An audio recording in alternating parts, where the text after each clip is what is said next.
నమస్కారం.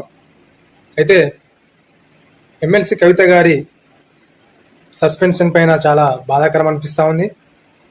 అయితే బీఆర్ఎస్ పుట్టక ముందే మరి కేసీఆర్ గారికి కన్న కూతురు మరి కవిత గారు మరి కన్న కూతురు అని చూడకుండా కూడా బీఆర్ఎస్ పార్టీ నుంచి మరి కవిత గారిని సస్పెండ్ చేసిన సందర్భం మనం చూస్తూ ఉన్నాం మిత్రులారా.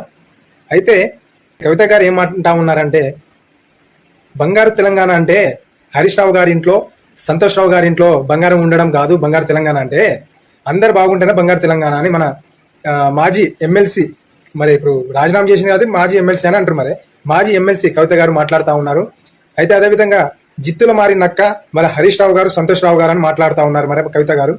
అక్క, నేను ఒకటే మిమ్మల్ని అడుగుతా ఉన్నాను, వాళ్ళిద్దరికంటే ఎక్కువ జిత్తుల మారినక్క మీ అన్నగారైన కేటీఆర్ గారు.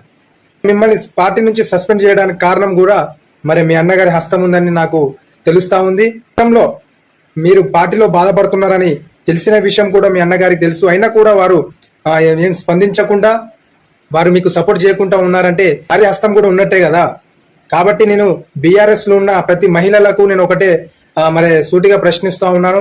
మరి సొంత కేసీఆర్ గారి కన్న కూతురు అయిన కల్వకుంట్ల కవిత గారినే పార్టీ నుంచి సస్పెండ్ చేసిరు. మరే పరిస్థితి ఏందో ఒకసారి మరి మీ ఊకే వదిలేస్తున్నాను. కాబట్టి బీఆర్ఎస్ లో ఉన్న మహిళలందరూ కూడా మరి కేటీఆర్ గారితో, అదేవిధంగా హరీష్ రావు గారితో, అదేవిధంగా కేసీఆర్ గారితో కూడా జాగ్రత్తగా ఉండే పరిస్థితి కనపడతా ఉంది. కాబట్టి బీఆర్ఎస్ పార్టీలో జాగ్రత్తగా ఉంటే బాగుంటుందని మీ అందరికి నేను సూచిస్తున్నాను.